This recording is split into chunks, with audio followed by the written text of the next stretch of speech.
Luz, Canal Multimedia, presenta Contrafirma, con Vicente Solís Arana por el Colegio de Derecho Civil de la UNAM. Transmitiendo desde Avenida Universidad 2219 a un costado de Ciudad Universitaria.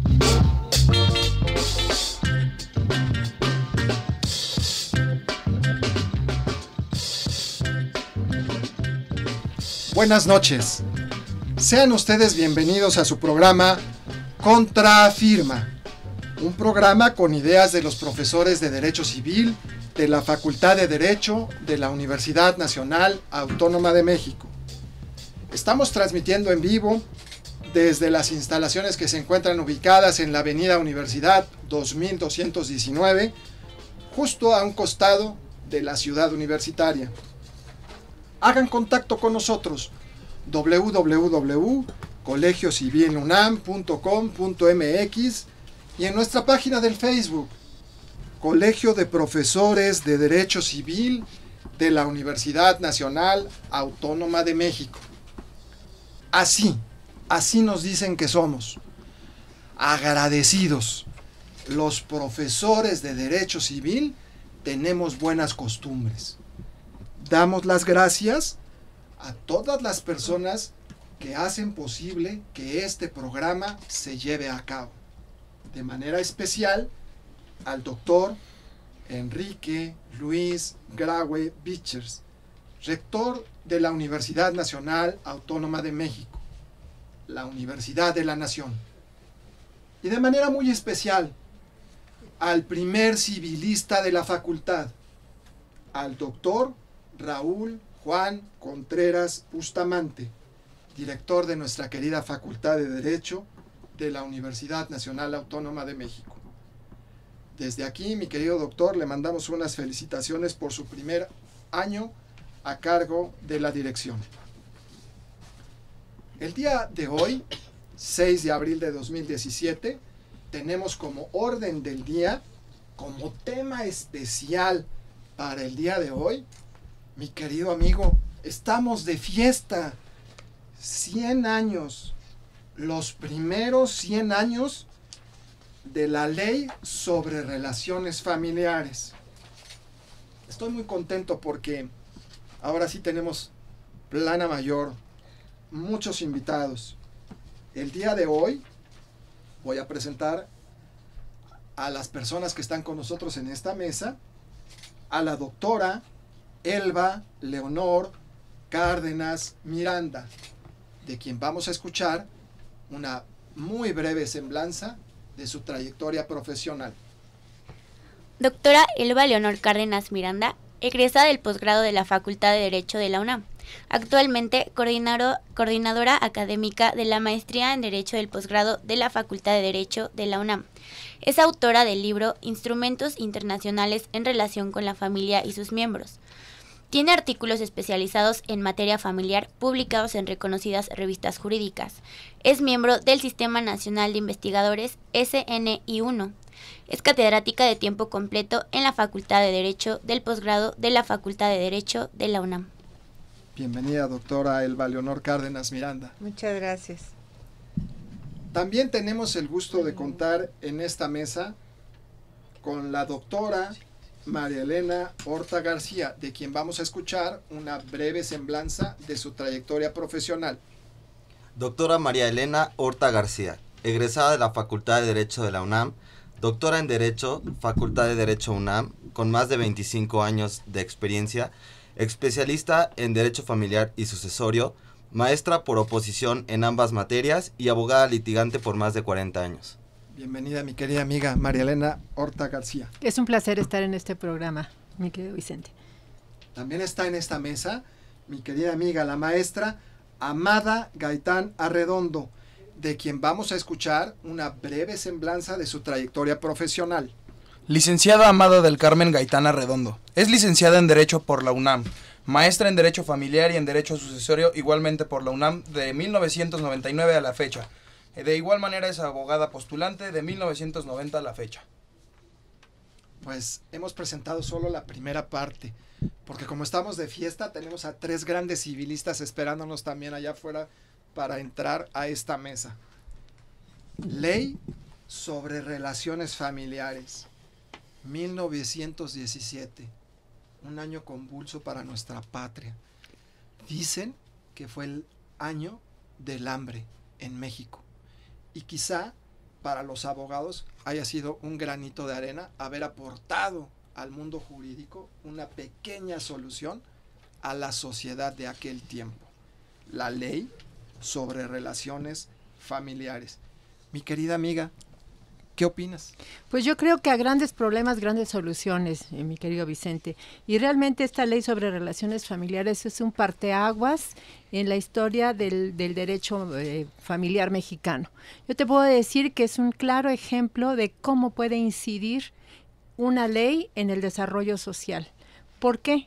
Pues es muy simple, porque a partir de 1914, que con una ley muy simple, que fue la ley del divorcio vincular, empieza a modificarse no solamente el entorno, sino también las costumbres de nuestra sociedad, y precisamente es la Ley sobre Relaciones Familiares de 1917 la que se puede decir desarrolla ese antecedente del divorcio vincular. Debo decirte que, bueno, quien promulgó esta ley, ¿verdad?, que fue don Venustiano Carranza, pues ha sido un personaje muy criticado dentro de la historia. A veces a favor, a veces en contra, pues hay de todo, pero yo sí te puedo decir que México, a partir de la Ley sobre Relaciones Familiares, ha sido vanguardia en la regulación, en la protección de la familia. Hay varios puntos que podríamos tratar, por ejemplo, el divorcio, el matrimonio. Bueno, aquí está un especialista en adopción, por supuesto, la doctora Elba Cárdenas. Podríamos hablar también de muchos otros temas que en la Ley sobre Relaciones Familiares está la base incipiente de lo que posteriormente sería el México moderno. Por eso es tan importante. Y sobre todo debo decirte que quien conoce su pasado comprende su presente y puede proyectar su futuro. Entonces nosotros tenemos, como profesores de Derecho Civil y miembros del Colegio de Profesores de Derecho Civil, tenemos la obligación de conocer nuestros antecedentes para inculcarle a nuestros alumnos, y bueno, ¿por qué no también iba a decir a nuestros amigos? Pero así es, el amor a la historia, el que conozcamos la base de nuestras instituciones y además que entendamos el contexto en el cual se emitió esta ley. Ya hacías alusión hace un momento que fue un año de convulsiones sociales muy fuertes, efectivamente. Pero precisamente por eso es tan importante esta ley sobre relaciones familiares. ¿Por qué? Porque estaba sentando las bases de la protección a la familia y precisamente se puede decir que es el antecedente del Código Civil que posteriormente estaría rigiendo pues los destinos de toda la sociedad mexicana. Más claro ni el agua. ¿Qué podemos decir? ¿Viva el varón de cuatro ciénegas, como nos enseñaron en la escuela? Con sus limitaciones, por supuesto. Matrimonio, hijos, legitimación, parentesco, divorcio, patria potestad, tutela, cuántas cosas trae esta ley. Y levanta la mano mi querida amiga, la doctora Elba Leonor Cárdenas Miranda, por favor. Muchas gracias, muy amable. En primer término, agradecerte la oportunidad de estar aquí. Es un placer. Y felicitarlos por esta iniciativa de abordar un tema que, como se ha dicho con mucho tino, son 100 años también de esta ley sobre relaciones familiares. Estamos festejando también los 100 años de la Constitución y coincidentemente quien impulsó en su oportunidad tanto la Constitución como esta ley fue don Venustiano Carranza. Exacto. Entonces coincide el personaje, coincide por supuesto la importancia, porque se trata de una ley que, como su nombre lo indica, aborda el tema de la familia, la célula básica fundamental de la sociedad, y que, como sabemos, los códigos anteriores, si bien es cierto, ya regulaban muchos de los aspectos de la familia, omitían otros aspectos importantes, como es el caso del divorcio, que también correspondió, como decía la doctora Horta hace un momento, la ley de divorcio vincular al entonces presidente Carranza. Entonces, también de Carranza, ¿verdad? También de Carranza, entonces sí es importante, sí es importante destacar lo bueno y sobre todo en derecho familiar la figura de don Venustiano Carranza hay que reconocerla. Si bien es cierto que inclusive esta ley fue hasta cierto punto cuestionada por el hecho de que don Venustiano Carranza promulgó la ley sin llevarla al Congreso, ya había un Congreso y no la envió como iniciativa, la promulga él directamente. Entonces sí tuvo sus cuestionamientos, pero aquí lo que hay que destacar, insisto, es la importancia que le dio a la familia, cómo se regularon las instituciones jurídicas que se relacionan con la familia, como la patria potestad, como la tutela, como la adopción. Se incorporó la adopción plena muy tarde después, pero en ese tiempo, en el artículo 220 de esta ley, se habla ya de la adopción simple. Y esa es una base que posteriormente se va a trasladar al Código de 28. Mucho de lo que en su oportunidad promulgó don Venustiano Carranza se va a retomar en el Código Civil de 28, en vigor a partir de 1932. Entonces, sí hay que señalar todos estos aciertos. También se tienen ahí algunas discrepancias con relación a lo que en su oportunidad se elaboró, pero me parecería que es mejor hablar de las bondades de la ley. Y por ejemplo, quiero citar que la denominación de hijos espurios se eliminó, y que ese es un problema que hemos tenido siempre con nuestros niños. A nuestros niños nos etiquetan que si son espurios, que si son incestuosos. Eso nos parece que es una discriminación que de ninguna manera debe de estar en la legislación. En aquel tiempo, por lo pronto, se eliminó espurios, aunque se dejó lo de naturales, hijos naturales, que esto posteriormente, y esto ya sería en la época del presidente Echeverría, en 1974, hay una reforma a nuestra legislación civil y ya se elimina lo de la denominación de hijos naturales, que es algo que estigmatiza a los niños y a las niñas. Y que en realidad estaba castigando a quienes no tenían ni culpa, a los más ¿no? inocentes. Inclusive en los considerandos de esta ley se dice eso, que no hay que castigar a quienes no son responsables de los errores de los adultos.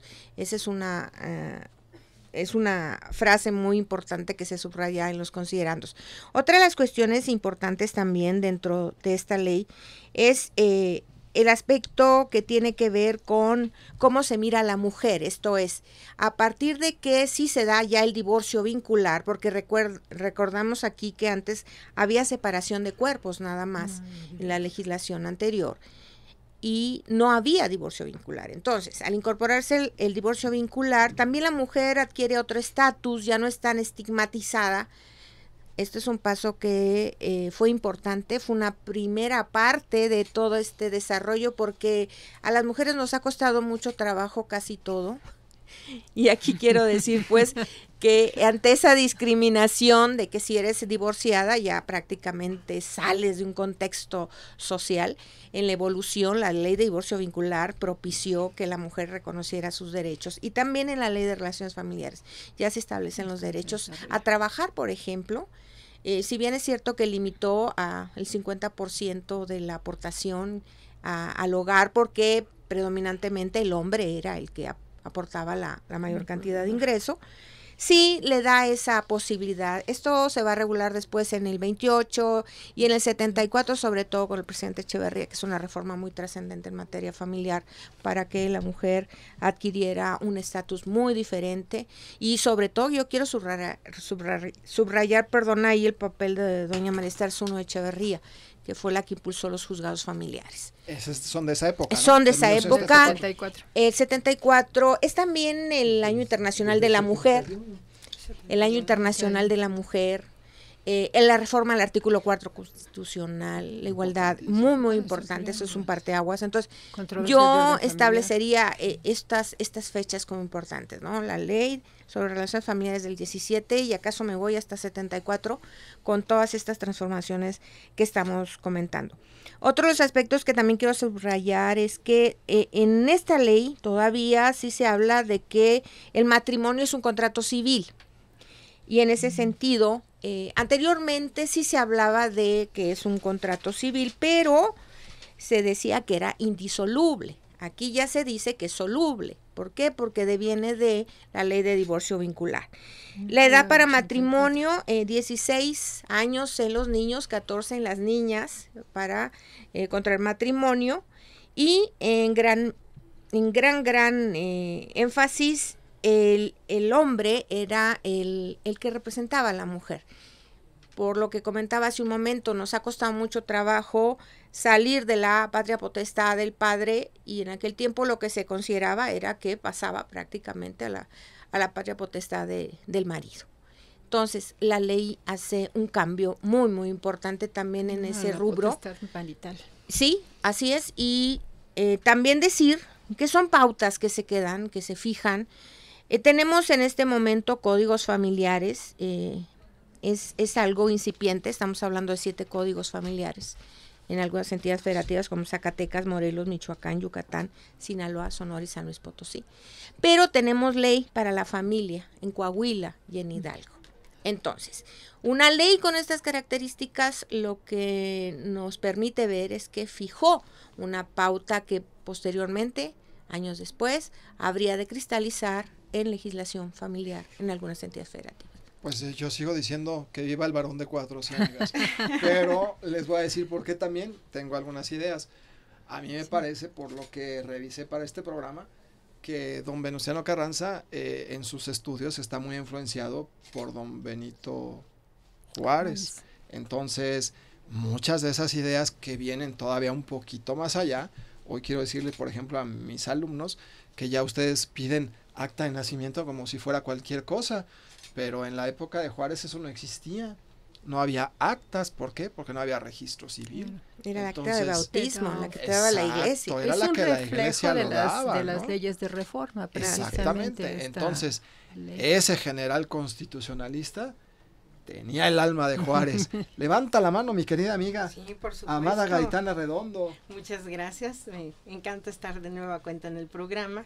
Pues siguiendo un poquito la idea de la doctora, sí resulta importante que en los considerandos se habla específicamente de la cuestión del divorcio vincular y las razones. Se fijan 3 razones por las cuales debe de darse este divorcio vincular.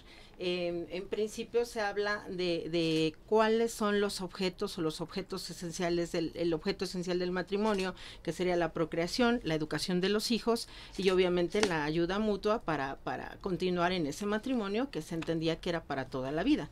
Y entonces, retomando la idea que ya se tenía de una ley previa, nos habla de casos excepcionales. Dice, sí, por supuesto, el matrimonio es para toda la vida, pero existen casos excepcionales en donde los cónyuges no tienen la obligación de permanecer unidos, ¿sí? Esto lo manejan como una razón natural. Hay veces que, por ejemplo, no pueden procrear, entonces yo, ¿por qué voy a seguir casado con una persona que no puede procrear? ¿No? O que no va a cumplir con los fines del matrimonio por alguna razón natural. También retomando lo que nos decía la doctora hace un momento, en relación del matrimonio como contrato civil, que es la segunda razón que nos dan, que es una razón que le llaman contractual, nos dice, bueno, si el matrimonio se contrae por la voluntad de ambos cónyuges, pues entonces también por voluntad de los cónyuges se puede disolver, ¿no? Y obviamente también por cuestión de razones sociales, en donde se hace alusión a que debe de haber la mayoría de la gente, y aquí hicieron como una clasificación de clase baja, clase media y clase alta, y nos dicen, en clase baja, la clase baja no se casa por esa responsabilidad que existe de para toda la vida. Y si no funciona para toda la vida, pues entonces de allí vienen muchísimas cuestiones de los hijos ilegítimos, y entonces esta es una razón de las que se consideran, y dicen, entonces al momento de saber que existe disolución, pues van a contraer, más gente va a contraer matrimonio, y entonces esto va a dar lugar a que haya menos hijos ilegítimos. En la clase media, nosotros encontramos que ven la cuestión de que ya hay disoluciones en otras partes del mundo, y entonces comienza esto a crear la idea de lo que debe ser el matrimonio con disolución. Vamos a hacer una pequeña pausa y vamos a regresar. Quiero decirles que están escuchando ustedes su programa Contrafirma, programa con ideas de los profesores de Derecho Civil de la Facultad de Derecho de la Universidad Nacional Autónoma de México. Les recordamos que estamos transmitiendo en vivo desde la Avenida Universidad 2219, justo a un costado de la Ciudad Universitaria.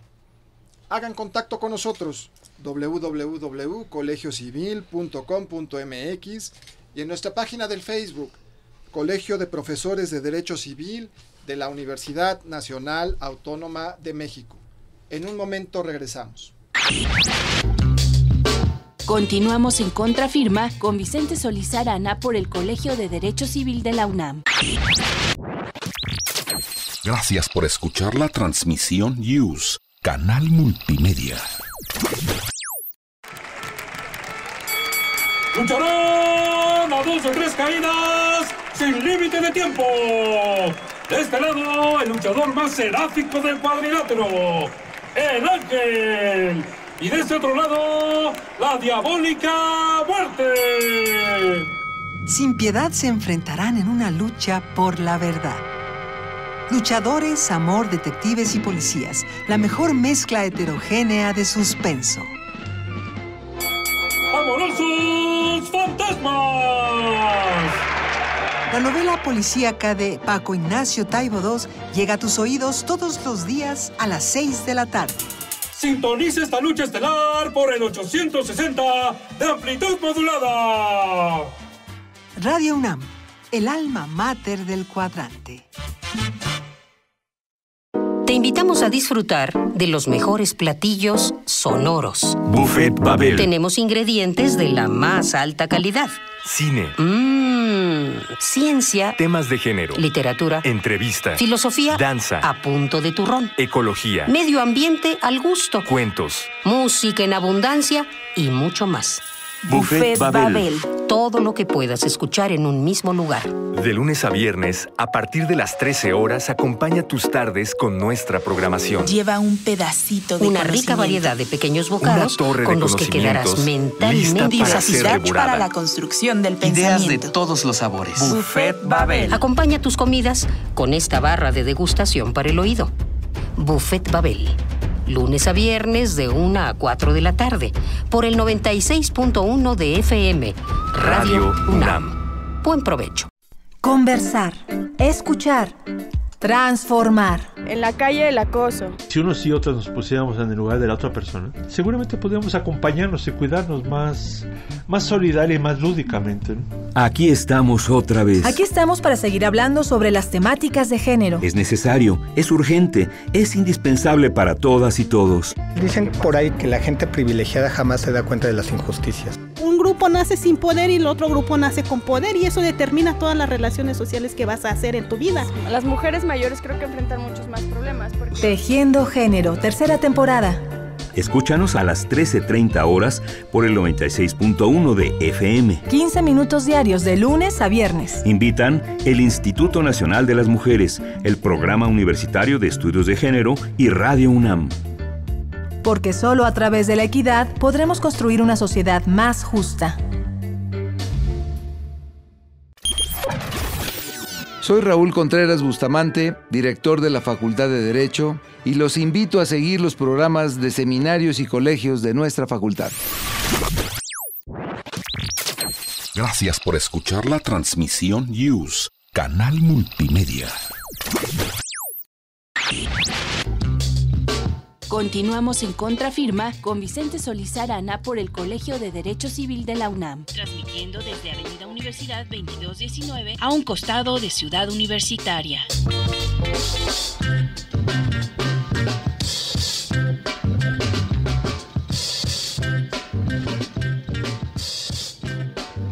Regresamos. Amigos, están escuchando su programa Contrafirma, un programa con ideas de los profesores de Derecho Civil de la Facultad de Derecho de la Universidad Nacional Autónoma de México. Les recordamos que estamos transmitiendo en vivo desde la Avenida Universidad 2219, justo a un costado de la hermosísima Ciudad Universitaria. Hagan contacto con nosotros, www.colegiocivilunam.com.mx, y en nuestra página del Facebook, Colegio de Profesores de Derecho Civil de la Universidad Nacional Autónoma de México.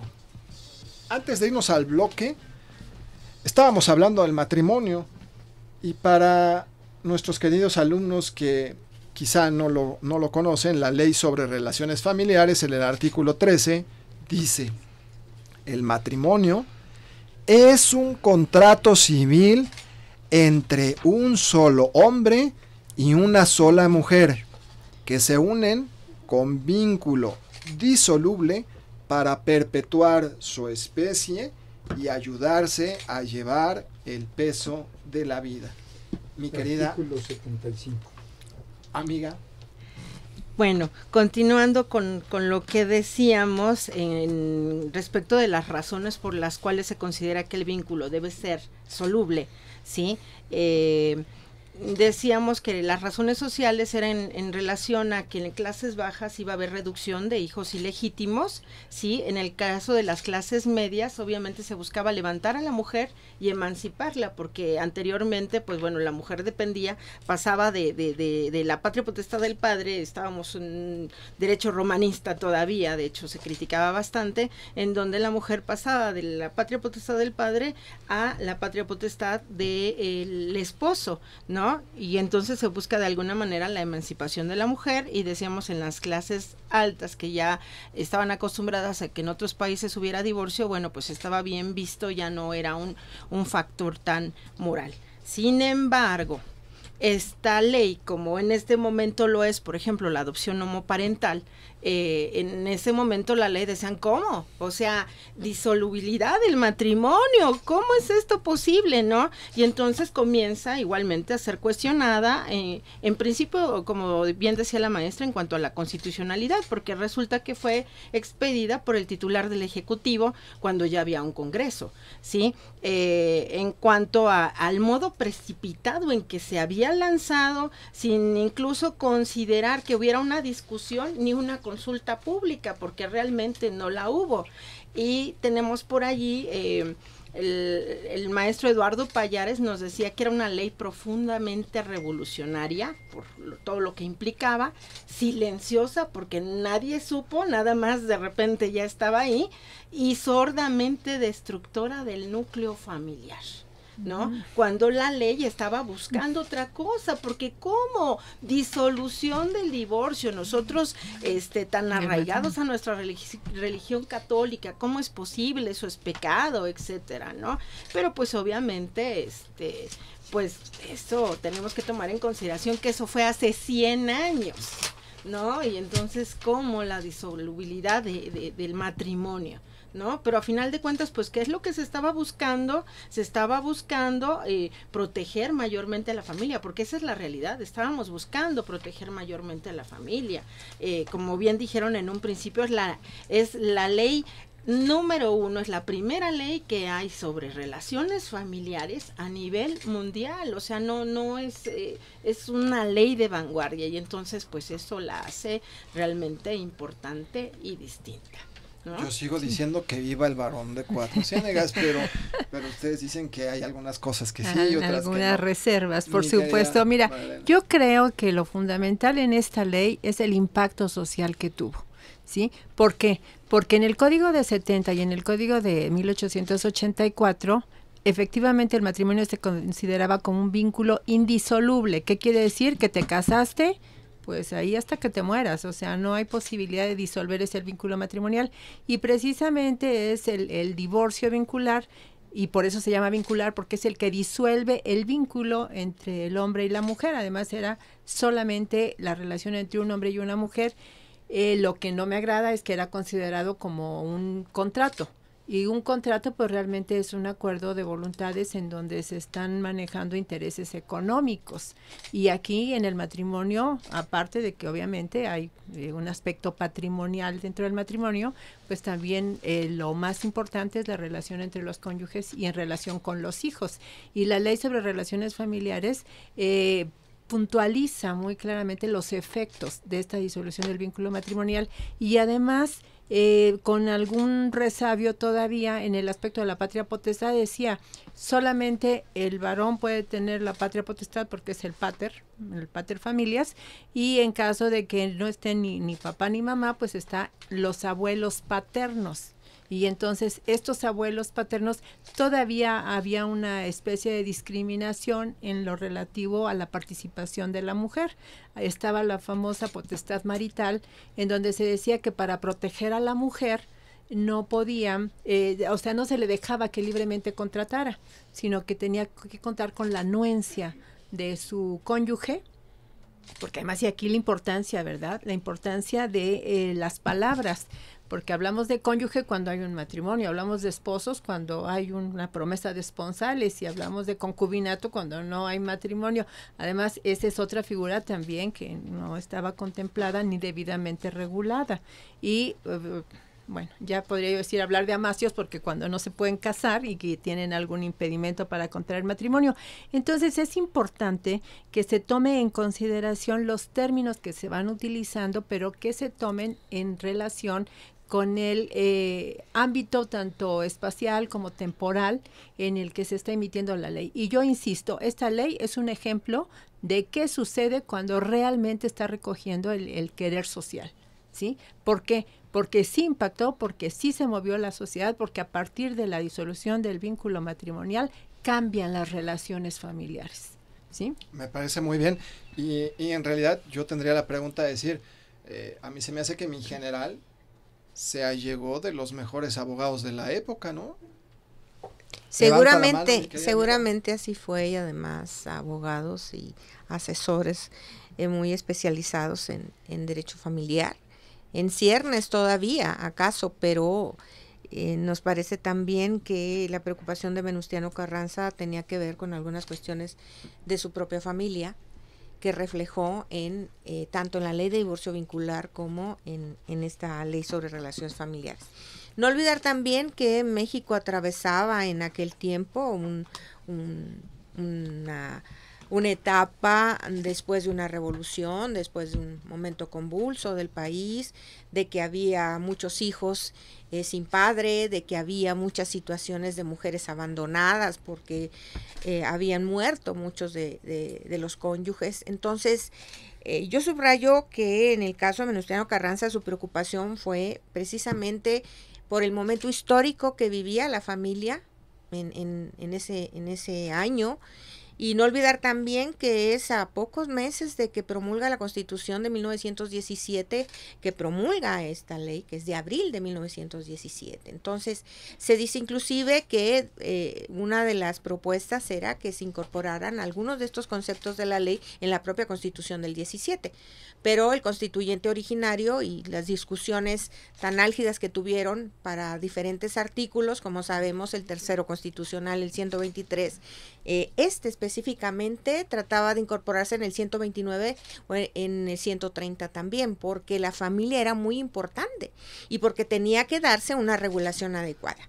De ahí que al no poder incorporar ningún precepto específico, aunque sí se habló específicamente en el 130 sobre el matrimonio como un contrato civil, así se estableció ya desde entonces, y es algo que hasta el sexenio del presidente Salinas de Gortari se reforma.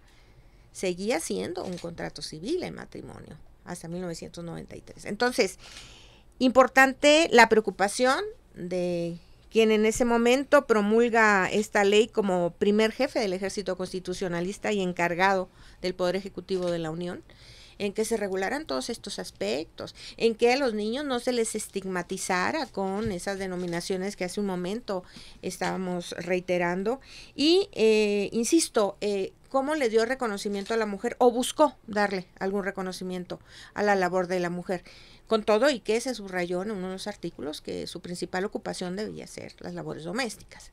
Eso, muy bien dicho, mi querida doctora. Eso es algo que a la mujer siempre se le dio, tanto en 1870 como en el Código 84. Ya para el de 28 se matizó un poco, pero siguió siendo algo que hasta hoy día para muchas mujeres pues es la principal ocupación. Sí. Muy bien dicho. Sí, que de hecho lo que buscó fue la igualdad entre los cónyuges de alguna manera, ¿no? Igualdad para hace 100 años. Ahora ¿no? quien habla es mi querida maestra Amada Gaitana Redondo. Sí, gracias. Decía la igualdad, pero hace 100 años, ¿no? Obviamente que hemos venido prosperando en ese aspecto. Obviamente también al haber una disolución del vínculo, o de hablarse de una disolución del vínculo matrimonial, surge una cuestión importante que son los bienes. ¿Sí? Se pasa de un régimen en donde los bienes son comunes, en donde la mujer aporta sus bienes y los bienes quedan en el matrimonio, igualmente se pasa se comienza a hablar de una separación de bienes. ¿Por qué? Porque al momento de disolverse el matrimonio, si el hombre había dado pie, que como era muy común, había dado pie a la disolución del vínculo matrimonial, pues de todos modos salía ganando con el régimen legal que existía. Y entonces dijeron, no, momento, hay que hacer algo para que no vaya a ser en esas condiciones, y entonces se empieza a pugnar ya por un régimen de separación de bienes. Bueno, pues la verdad es que estamos de fiesta porque yo quiero decir que sí hay muchas cosas de la ley sobre relaciones familiares que vale la pena seguir, y que nos damos cuenta, quienes seguimos la legislación civil, que se incorpora en los códigos siguientes y en las reformas siguientes al código actual en la Ciudad de México. Es importante decir que mi general, además de ser el líder del ejército constitucionalista, algo que es muy importante para nuestra estabilidad actual y festejando también a la Constitución, el ejército mexicano, el actual ejército mexicano, es constitucionalista. Entonces, desde ahí se plantea la estabilidad en la cuestión política y en la parte de la guerra, de lo que fue la revolución, y en la parte social, pues sin duda, esta ley sobre relaciones familiares, que es un gran acierto de la época. Vamos a hacer una breve pausa. Les informamos, queridos amigos, que están en su programa Contrafirma, un programa con ideas de los profesores de Derecho Civil de la Facultad de Derecho de la Universidad Nacional Autónoma de México. Estamos transmitiendo en vivo desde las instalaciones que se encuentran en la Avenida Universidad 2219, justo a un costado de la Ciudad Universitaria. Hagan contacto con nosotros, www.colegiocivilunam.com.mx, y en nuestra página del Facebook, Colegio de Profesores de Derecho Civil de la Universidad Nacional Autónoma de México. En un momento regresamos. Continuamos en Contrafirma con Vicente Solís Arana por el Colegio de Derecho Civil de la UNAM. IUS, Canal Multimedia. Derecho a tus oídos.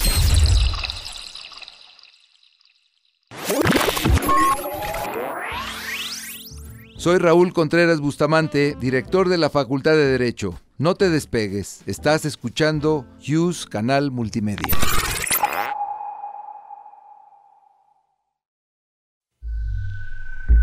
Un acuerdo secreto entre dos o más personas que tienen la misión de gestar algún plan o daño. Todo poder es una conspiración permanente. Honoré de Balzac. La tesis novena sobre... La locura es una desgracia personal. El filósofo alemán, pero es un asunto público. Solía decir todo el Así tiempo. fue Viaja por míticos lugares y vuelve a momentos clave en la historia, recordando a grandes filósofos en... Conspiraciones. Programa de disertaciones filosóficas sobre temas históricos y culturales. Acompáñanos en un viaje a través del tiempo con la guía de Otto Cázares. Lunes y miércoles a las 2:15 de la tarde. Retransmisión martes y jueves a las 10 de la mañana. Por el 96.1 de FM. Radio UNAM. Te invitamos a disfrutar de los mejores platillos sonoros. Buffet Babel. Tenemos ingredientes de la más alta calidad. Cine. Ciencia. Temas de género. Literatura. Entrevista. Filosofía. Danza. A punto de turrón. Ecología. Medio ambiente al gusto. Cuentos. Música en abundancia y mucho más. Buffet Babel. Todo lo que puedas escuchar en un mismo lugar. De lunes a viernes, a partir de las 13 horas, acompaña tus tardes con nuestra programación. Lleva un pedacito de una rica variedad de pequeños bocados con los que quedarás mentalmente satisfecho para la construcción del pensamiento. Ideas de todos los sabores. Buffet Babel. Acompaña tus comidas con esta barra de degustación para el oído. Buffet Babel. Lunes a viernes de 1 a 4 de la tarde, por el 96.1 de FM, Radio UNAM. Buen provecho. Lucharán a 2 o 3 caídas sin límite de tiempo. De este lado, el luchador más seráfico del cuadrilátero, el Ángel. Y de este otro lado, la diabólica Muerte. Sin piedad se enfrentarán en una lucha por la verdad. Luchadores, amor, detectives y policías. La mejor mezcla heterogénea de suspenso. ¡Amorosos fantasmas! La novela policíaca de Paco Ignacio Taibo II llega a tus oídos todos los días a las 6 de la tarde. Sintoniza esta lucha estelar por el 860 de amplitud modulada. Radio UNAM, el alma mater del cuadrante. Soy Raúl Contreras Bustamante, director de la Facultad de Derecho, y los invito a escuchar la programación de YUS Canal Multimedia de nuestra facultad. Esto es la Facultad de Derecho en Radio.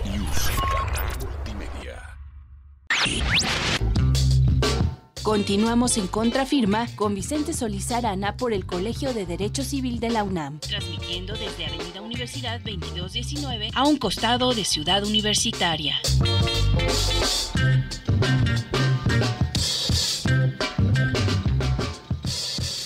Regresamos. Estamos con ustedes en su programa Contrafirma, un programa con ideas de los profesores de Derecho Civil de la Facultad de Derecho de la Universidad Nacional Autónoma de México. Estamos transmitiendo en vivo desde las instalaciones que se encuentran ubicadas en la Avenida Universidad 2219, justo a un costado de la Ciudad Universitaria. Hagan contacto con nosotros www.colegiocivilunam.com.mx y en nuestra página del Facebook, Colegio de Profesores de Derecho Civil de la Universidad Nacional Autónoma de México. Estoy muy contento porque se incorporan especialistas de altísima categoría en nuestra mesa. Está con nosotros la licenciada Sara Arellano Palafox, de quien vamos a escuchar un breve resumen de su trayectoria profesional. Licenciada Sara Arellano Palafox, licenciada en Derecho por la Universidad Nacional Autónoma de México, con especialidad en Derechos Humanos, dedicada a la docencia desde hace 36 años, impartiendo las asignaturas de Familia y Sucesiones, Obligaciones, Acto Jurídico y Personas. Actualmente colabora con la Secretaría de Relaciones Exteriores en la integración de los comités que deciden sobre el otorgamiento de becas para realizar estudios en el extranjero e imparte cursos en posgrado y diplomados en materia civil y familiar. Sarita, amiga, bienvenida. Muchas gracias, al contrario. También se encuentra con nosotros la maestra Alejandra Sánchez Medina, de quien vamos a escuchar un breve resumen de su trayectoria profesional. Maestra Alejandra Sánchez Medina, licenciada en Derecho por la UNAM con especialización en Derecho Familiar. Cuenta también con una maestría en Derecho, igualmente por la UNAM.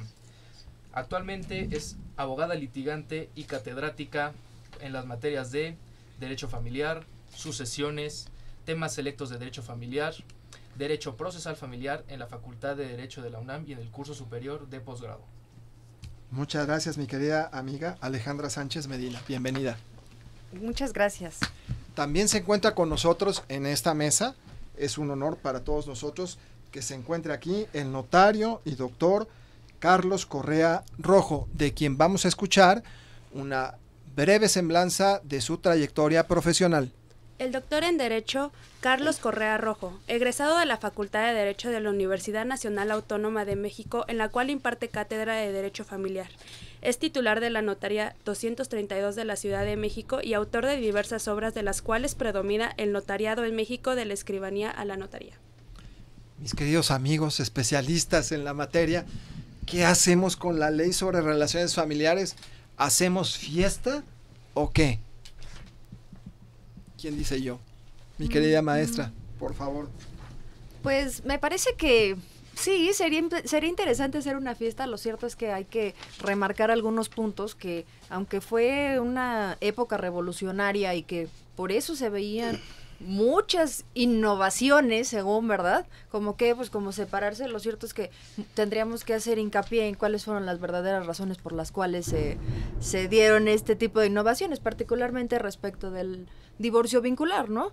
Como por ahí lo dicen, o no sé si sea un mito urbano, que existió esta reforma particular porque había el interés particular por parte de algunos de los más allegados de Carranza en ese entonces. Dos de sus ministros, uno de ellos, si no mal recuerdo, debe que haber sido Luis Cabrera, y otro que era exactamente, sí, Pallavicini. Justo, ¿qué es lo que nos demuestra esto? Que pues nada, estaban buscando una situación que pusiera resolución a su problema de no poder separarse de sus respectivas esposas. Entonces, bueno, ahí tuvimos un antecedente de que pues fue mucha la influencia, que aprovecharon de una situación revolucionaria, que venían muchísimos cambios, y lo que provocó fue que se viera con mayor digamos, ¿cómo le podemos decir? Con mayor normalidad, que no se estigmatizara tanto el hecho de que se estaban separando, ¿no?, de sus respectivas esposas. Ahora, el problema fue qué pasó con esos bienes, ¿no? ¿Qué pasaba con los bienes que habían integrado esas esposas a su vínculo matrimonial, ¿no? En ese entonces, pues bueno, ya lo habíamos visto, pues se integraban todos los bienes, y afortunadamente después de esto pues se creó supuestamente una protección para las personas, en este caso particularmente las féminas, ¿verdad?, que no se quedaran en un estado de desprotección, ¿no? Bueno, también podríamos señalar, perdón la interrupción. Adelante, ahora sí. Escuchamos a Sara Arellano Palafox. En relación a la pregunta que hizo maestro, antes que nada deseo agradecerle la invitación a este programa y todo el esfuerzo que usted realiza para que esto siga teniendo frutos. Agradezco infinitamente, igual que al maestro Ibarra, el que me hayan invitado. Es un honor para nosotros. Independientemente de ello, la pregunta que realizo, ¿es una fiesta? Sí. Porque si nosotros nos ubicamos en aquel tiempo, en aquel momento que teníamos el Código Civil de 1870 y el de 1884, realmente fue una evolución. ¿Por qué? Porque si bien es cierto, ahora hablamos de disolución, hablamos de derechos, hablamos de que podemos disponer de bienes, antes no era así. Entonces, uno de los antecedentes para realmente dar entrada a esta ley fue la ley del divorcio. ¿Por qué? Porque en ese momento dicen, ahora, ¿qué hacemos con estas mujeres que no tienen estudios, que tienen bienes y que generalmente se quedaban con los hijos? La ley del divorcio de unos años antes. De unos años antes, de 1914, que también se expidió. Claro, pero permíteme, Vicente, hacer un hacia atrás, un poquito hacia atrás. Esta parte que ustedes están comentando, realmente estaba muy, pero muy arraigada la cuestión clerical. Nosotros habíamos adoptado el derecho español, donde no había posibilidad de separarse. De manera que llega lo que dice la maestra Sarita, esta parte del divorcio, y fue algo revolucionario. Claro, previo a la ley que ustedes señalaron, ya se permitía la separación de cuerpos, pero no así el divorcio. Y entonces esto sí viene a darle un impulso muy importante a lo que hace un momento yo escuché que decían a propósito del matrimonio como un contrato civil. Y alguien por aquí comentó que no era un contrato civil, que no era un contrato el matrimonio.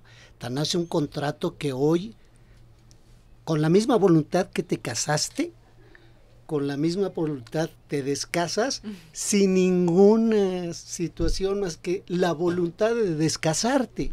Fíjate, tuvieron que pasar muchos años, para que ahora con el famoso divorcio express ya no hay causales, pero nunca las debió haber habido. Bueno, pero hay que considerar también, hay que considerar también que el hecho de que se separaban de cuerpo, el varón seguía manejando los bienes. Sí, sin duda. Y el varón tenía esa facultad de disponer de ellos, claro, e inclusive podía hacer con los bienes lo que quisiera. Claro. Y uno de los aspectos que se ve en la ley sobre relaciones familiares es que precisamente se dice, es que la mujer no está preparada para poder manejar esos bienes, sobre todo cuando llegaba el divorcio y que dicen, ¿y ahora qué hacemos con las obligaciones que ellos ya adquirieron? Por eso yo señalaba que esta ley es muy buena si la vemos desde el punto de vista histórico, como lo señaló el maestro. O sea, sí estamos de fiesta. Sí, definitivamente sí. Yo creo que sí. Mi querido amigo, el doctor Jorge Ibarra. Bueno, yo quisiera decir primero que claro que estamos de fiesta. ¿Por qué? Porque al igual que nuestra Constitución de 1917, que fue la primera en el mundo en incluir los derechos sociales, también nuestra ley sobre relaciones familiares del 9 de abril de 1917 fue la primera en todo el mundo en regular las cuestiones familiares. En relación a esta ley, habría que situarnos en el contexto, que era una época difícil, revolucionaria, y la maestra Elba Leonor, la doctora y coordinadora de nuestro posgrado, ella nos decía la importancia que tuvo esta ley. ¿Por qué? Pues porque precisamente en esa época el jefe constitucionalista no nada más creó esta ley, la Constitución que intervino en ello, sino esta ley que me menciona la maestra Sara Arellano Palafox, de establecer el matrimonio como un vínculo jurídico disoluble. En la ley del 1914, que ya inclusive festejamos los 100 años del divorcio vincular en México. Incluía solamente 2 artículos. El primero de ellos era que ya el vínculo era disoluble. Como dice el maestro, esto por influencias del derecho canónico, de que así como la Iglesia considera que no puede disolverse, no puede concebirse una iglesia sin Jesucristo, al igual decía que el matrimonio. Entonces, lo que no comparto con el maestro es que diga que el matrimonio es un contrato civil o un contrato, aunque la ley así lo estableciera. Primero, si nos vamos a materia contractual, todo contrato tiene un pacta sunt servanda, debe de estarse a lo cumplido. El artículo 1797 nos señala que la voluntad de una de las partes, ¿sí?, no puede alterar o modificar un contrato. Y si bien es cierto, aquí basta la simple voluntad ahora para casarse, bueno, eso es porque el legislador así lo estableció ahora, pero realmente tendríamos que entrar al estudio, que sería pues quizás en otro programa, para demostrar por qué no es un contrato, ¿no? Entonces, aquí esta ley, hay que mencionar que incluye, así como el matrimonio, como la unión de un hombre y una mujer,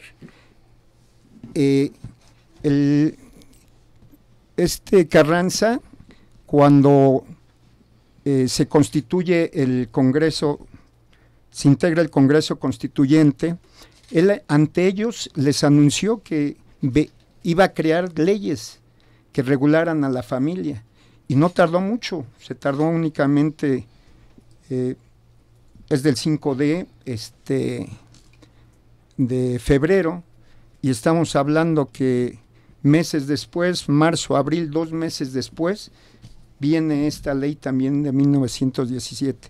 Aquí, aparte del matrimonio, se habla por primera vez de los esponsales.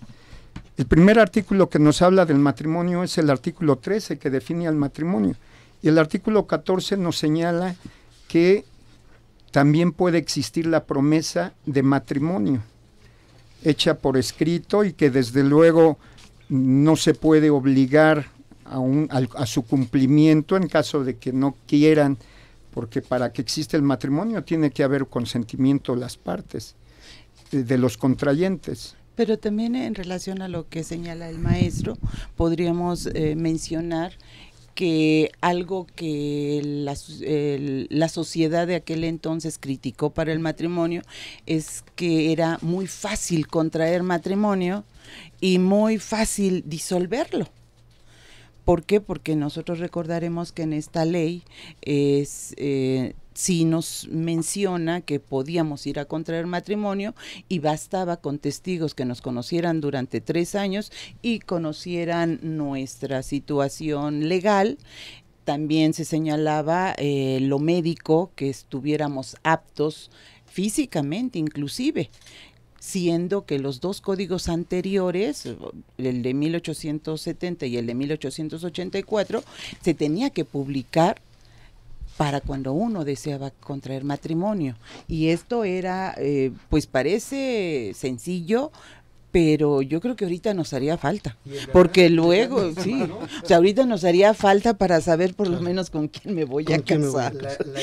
La publicidad y la publicidad que se le tenía que dar para que tú sí estuvieses consciente de con quién te estabas casando y si podía contraer matrimonio. Ya ves que inclusive en esta ley se menciona que una edad óptima para contraer matrimonio era de 25 a 30 años. O sea, estaban más adelantados hace 100 años que nosotros. Nosotros el día de hoy escuchamos que se siguen uniendo para procrear, ya no como matrimonio, niños de 12, 13 años, ¿no? Pues no la sé verdad usted es que qué dice, maestro. yo sí sigo insistiendo que viva el varón de 4 ciénegas. Fue un paquete constitucional y de leyes de los años de 1914 y 1915 de gran envergadura. La ley agraria del 6 de enero de 1915, la ley de divorcio que ya dijimos del 14, la ley de municipio libre, las adiciones al plan de Guadalupe, las reformas trascendentes laboral, de administración de justicia, fiscales, explotación petrolera y minera. Verdaderamente mi general tenía muchas ganas que este país fuera diferente. ¿Lo logró? Y fíjate, Vicente, ahorita que comentas esto, también hay que decir que la ley sobre relaciones familiares fue la primera que apuntó lo del patrimonio de familia. No se había nunca manejado la situación del patrimonio de familia como incluso hoy lo conocemos. Solo había un artículo, hasta donde yo alcancé a leer la ley, solo hay un artículo. Y hoy nuestro Código de 28 regula con una cantidad importante de artículos la situación del patrimonio de familia. Entonces, también yo no sé si ese tema, yo no recuerdo haber escuchado que se hable mucho de la ley de relaciones familiares como la pionera de la instauración del patrimonio en familia, ¿eh? Y además, con qué claridad la dice mi querido amigo Carlos Correa, pero es de trascendencia muy importante. Volviendo a insistir, las ideas de mi querido amigo Jorge, era un mundo convulsionado el que teníamos. No, y aparte también había sanción si no se cumplían con el pago de alimentos. Claro. Era 2 meses de prisión y hasta 2 años. Lo establecía por no pagar. Y ahorita aplauden porque están en el buró de deudores alimentarios. Que eso quiere decir que no se han ilustrado nuestros comentaristas. En el caso de los bienes, no sé si quisieran comentar algo. Veníamos de otro tipo de organización en cuanto a los bienes del matrimonio. Sí, del régimen legal, porque se hablaba, tú aportabas o aportaba la esposa, y entonces era una especie de mancomunidad de bienes. Viene la ley sobre relaciones familiares y sin decirlo expresamente entra a la separación de bienes. Y entonces, ¿qué ocurre? Fíjate qué interesante esta parte. ¿Qué ocurre cuando ante ti como notario van el abuelito o la abuelita a la sucesión y tratar lo relativo a la adjudicación de los bienes de un matrimonio celebrado en estas fechas? ¿Qué se hace, mi querido amigo? Lees la ley de relaciones familiares y dices, ¿ahora qué hago? Sí, claro.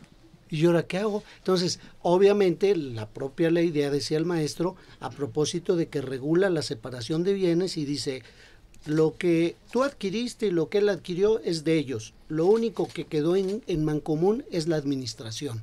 Y creo que en la parte de la exposición de motivos algo se decía, ¿no, maestra? Sí, de hecho, justo eso sería interesante tomarlo, porque aunque bien usted lo está comentando, la sociedad conyugal constituida antes de esta ley, pues quedó convertida en una simple comunidad, ¿no? En una comunidad de bienes. Pero bueno, de aquí podemos sacar interesante que, por ejemplo, la mujer empezó a tomar otro tipo de impulsos, ¿no? Bueno, aquí, por ejemplo, ya adquirió plena capacidad de administración de bienes propios, ¿no? Dispone de sus bienes y ejerce acciones respecto a la defensa de ellos. Entonces, también aquí nos llama la atención que, por ejemplo, ya no necesita de la venia de su marido para que pudiera disponer de algunos de ellos, aunque bueno, todavía tiene algunos puntitos interesantes respecto de, no solo la administración de los bienes queda digamos que a salvo, pero por ejemplo, respecto de su desarrollo, si se pudiera hablar a lo mejor un poquito del desarrollo profesional de la mujer, pues todavía solicitaba el permiso del esposo para que tuviera algún tipo de compromiso profesional o laboral. Hablaba de que él mismo podía prohibirle, ¿no?, desarrollarse en su empleo. Y también, por ejemplo, ahorita que hablaba la maestra Sara respecto de los alimentos, bueno, sí era importante mencionar que si la mujer trabajaba, pues también se menciona en algún artículo por ahí que tenía obligación de aportar, ¿no? Sí era una obligación expresa que si trabajas tienes que aportar, ¿no? Entonces, pues bueno, sin necesidad del consentimiento de litigar alguno de sus asuntos de manera particular, pues salvo que si trabajas hay que aportar. Claro, lo que pasa es que también hay que entender, así lo entiendo yo, la ley, como una transición. Sí. Es decir, realmente es un puente comunicador entre lo recio del código de 70 y de 84 y luego después el código de 28 donde hay una amplitud total. Hace un rato comentabas algo a propósito de la constitucionalidad de la ley, o se comentó, escuché que decían, fíjate, el artículo 3 dice disposiciones varias, pero son los transitorios. Las disposiciones de esta ley serán aplicables a los matrimonios celebrados con anterioridad, es decir, que fue con efectos retroactivos. Y lo que decía la maestra, tu maestra, lo que decías, que señala cuestiones de sanciones de carácter penal, y hoy esa técnica legislativa como que ya no se aplica. Es decir, ¿por qué en una ley administrativa le mete sanciones penales? Porque siempre se legisló así. Fíjate qué interesante sí. esta parte de la retroactividad de la sanción penal que la propia ley recoge y lo que decía usted, maestra, es interesantísimo esto de los alimentos y que ya un poquito te quitas. Claro, hoy estamos hablando de un feminismo un poquito más avanzado. En aquel entonces, pues esa palabra yo creo que ni existía, ¿no? Bueno, también debemos de considerar que esta ley dio la pauta. Y así lo señalaron nuestros comentaristas de esta ley, que todos los cambios en referencia de la familia tenían que ser lentos. No se pueden dar como ahora lo queremos ver, promulgo una ley, promulgo un artículo y ya por arte de magia se va a aplicar, no. Entonces, esta ley para todas aquellas personas que de veras se ostentan como feministas deberían de leerla, porque realmente desde hace 100 años se hablaron de varios aspectos que hasta la fecha tenemos todavía vigentes, y uno de ellos es los roles estaban bien establecidos. Si fueran tan amables, hacemos una intervención muy breve para dar por terminado el programa. Sí, bueno, nos llama la atención, o haciendo a manera de resumen, pues bueno, al menos para mí lo más interesante fue justo la independencia que se tomó del rol de la mujer, la libertad de contratación, como así le llamaban justo en la ley, y también hubo algo interesante ahí, no recuerdo si lo tocaron, respecto de la tutela. Hubo ahí algunas, por ejemplo, algunas cuestiones interesantes. Ahora, desde ese entonces ya se determinaba que se supone que los cónyuges tenían las mismas consideraciones en el hogar, ¿no? Bueno, yo me quedo con eso. Y la última, reconocen respecto de la patria potestad que ambos la ejerzan, ¿sí? Sí. Obviamente la abolición de la denominación infamante de los espurios, esa parte fue muy importante. La regulación de la adopción, cuyo establecimiento fue una cosa muy novedosa, y la supresión de los gananciales para concluir en la separación de bienes.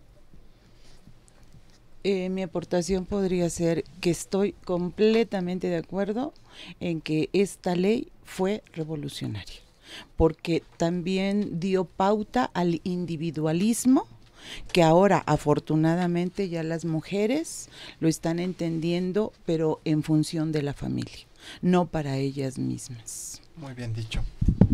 Yo nada más quisiera decir, como lo dijo el doctor Correa, que al hablar del Código Civil de 1870 y 1884, pues el Código Civil regulaba las cuestiones, como ahora lo hace nuestro Código, inherentes a la familia. Y fue Venustiano Carranza el que excluye, quita todos los preceptos legales que hablan sobre la familia y los incluye en esta ley sobre relaciones familiares. Por eso es muy importante diferenciar del derecho civil al derecho familiar. Ahorita inclusive en el Congreso de la Unión se está viendo que exista un código de procedimientos familiares federal, único, no un código federal familiar, sino un código, así como existe en el penal, que desde luego va a tener que unificar todas las legislaciones procedimentales de los estados, y así van a quedar las cuestiones sustantivas de estos sin tanta importancia en cuanto a cómo se deben de resolver las cuestiones inherentes a la familia. Hay que recordar que la familia es para siempre, como lo dice el lema de los congresos internacionales de derecho familiar. Entonces sí es muy importante esto. Esas fueron las palabras de mi querido doctor Jorge Ibarra. Con estas ideas llegamos al final del programa de este jueves 6 de abril del año 2017. Agradecemos que se hayan expresado de manera libre las ideas que hemos escuchado. Damos gracias a mi querida amiga, la licenciada Sara Arellano Palafox. Sarita, muchas gracias. Al contrario, gracias a ti por invitarnos. Damos también gracias a la maestra Alejandra Sánchez Medina. Alejandra, muchas gracias. Al contrario, un honor. También damos gracias a mi querido amigo, el notario, el doctor Carlos Correa Rojo. Carlos, gracias por venir. Al contrario, muchas gracias por la invitación, encantado. También damos las gracias a las personas que estuvieron en la primera parte de este programa, a la doctora Elba Leonor Cárdenas Miranda, a la doctora María Elena Horta García y a la maestra Amada Gaitán Arredondo. Agradecemos también a todo este gran equipo entusiasta, la profesional de la fotografía, Karen Elaine Garibaya Ponde, la asistencia técnica, logística y administrativa, Isamar Donají Rosas Arias, Irene Julieta Oropesa Huerta, Andrea Yáñez Padilla, Alberto Farid del Castillo Sandoval, Andrés Acosta Padilla, Raúl Contreras Torres, Alín Gómez Juárez, Alfonso Alcázar Alcalá, Ena Carla García Medina. En la transmisión audiovisual, Antonio Grayev Cervantes y César Santiago Solano. Y en la mágica operación en la cabina de Radio Yus, César Alanís Merchán y Ezequiel Ramírez Rodríguez. En la coordinación estratégica, mi querido amigo el doctor Jorge Antonio Ibarra Ramírez. Me quedo con la fiesta. Hoy tenemos una constitución política del año de 1917. Hoy tenemos un ejército mexicano fuerte desde el año de 1917 y con ideas juaristas y fuertes, una ley sobre relaciones familiares. ¡Viva mi general Venustiano Carranza Garza. En la coordinación policromática en re mayor, su amigo Vicente Solís Arana. Buenas noches. News Canal Multimedia presentó Contrafirma con Vicente Solís Arana por el Colegio de Derecho Civil de la UNAM. Transmitiendo desde Avenida Universidad 2219 a un costado de Ciudad Universitaria.